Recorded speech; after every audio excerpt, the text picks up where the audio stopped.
action cameras. You know, they're designed to operate in extreme circumstances, and many of us have them. But if you're anything like me, you're probably not using it anywhere near its full potential. Well, this video is going to help change that. We're going to be looking at a product that will allow you to attach your camera almost anywhere inside or outside a moving vehicle. If you're curious what I'm talking about, stick around. We're going to be checking out the Fotopro magnetic and suction mount kit. Now, Fotopro actually reached out to me saying they love the channel and asked me to do an honest review of a few of their products, which, if you think about it, is a risk they're taking, and they must have a lot of faith in their products, because if there's anything wrong or something I don't like about the product, this is an honest review and I'm going to talk about it. So what comes in this kit? You get a suction cup mount, also a magnet mount, a cell phone holder, and most importantly, an all-metal ball head. First thing we're going to look at is the magnet mount, and it's stronger than I thought, because the first time I used it, it actually flew out of my fingers and slammed up against the car door. So a good technique to use is to touch one end of the magnet mount to the car first and slowly lower it flat. And that's what I like about the magnet. It's pretty much set it and forget it. Even if you don't have a clean, smooth surface, it's still going to hold. The suction cup takes a little more preparation. You need to clean the vehicle surface as well as rinse off the suction cup each time you take it from the box. It's important to attach it to the vehicle first while you set up your camera gear and let it sit about 5 minutes. If there's any dirt or dust on either surface, it's not going to hold. So if you come back in 5 minutes and it's still holding, that means you're ready to go. It's a little more work, but the advantage of the suction cup over the magnet is that it can attach also on surfaces that aren't magnetic. But more importantly, it's a lot stronger. While it's easy to remove the magnet, the suction cup is another story. And while it's not meant to carry heavy cameras, as you can see here, it's got no problems holding my Micro Four Thirds camera. Alright, so this is a real world test. Let's see how it goes.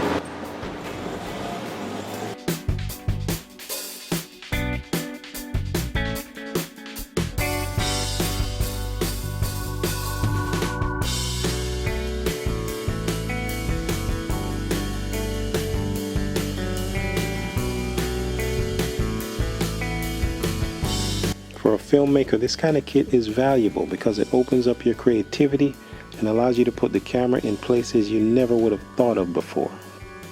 Alright, one thing that could make your experience better using this is if you have a phone that is able to connect with your camera with Wi-Fi. That way you could start and stop the recording while you're inside the car. So having a Wi-Fi enabled action cam is the best bet.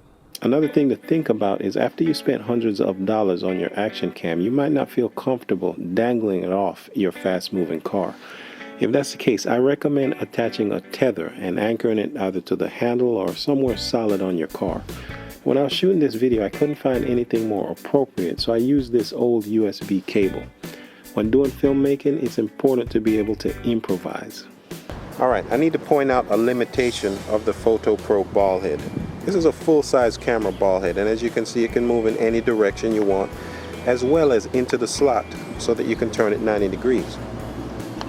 The Fotopro ball head, it doesn't move in all the other directions like that. If you want to angle it, you have to put it in the slot and then readjust your positioning.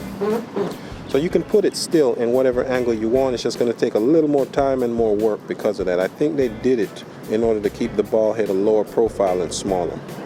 Alright, there's something technical I'm going to show you now. When you look at this setup, you can see that the camera is not horizontal, and that's one thing whenever you're shooting below the equator of the car, because the ball joint will not go beyond 90 degrees. So it's a simple way to fix that. You loosen it, turn the camera backwards, and actually mount it upside down. This way you can adjust it to whatever angle you need. That's the solution if you're shooting below the halfway point of the car. So keep in mind, whenever you turn the camera upside down like that, you want to go into the menu.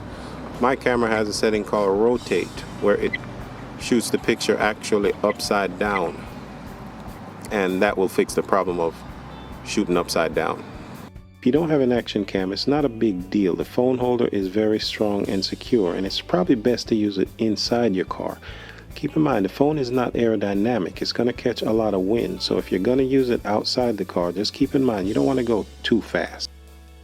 It's smart that Fotopro put both of these mounts in the same kit because they both have their strengths and weaknesses, and it also allows you to run two cams at the same time. So that is the lowdown on the Fotopro mounting kit, and as you can tell, I'm going to get a lot of use out of it. I want to thank Fotopro for reaching out and providing this for testing. As of the making of this video, this kit is $28.99 on Fotopro's Amazon store.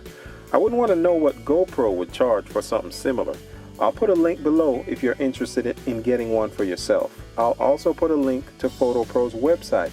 I honestly never heard of them before this review, but their website has a tremendous amount of professional grade camera mounts and tripods. I want to thank you for watching this episode of Ray's Real Reviews, and as always, until next time, keep it real.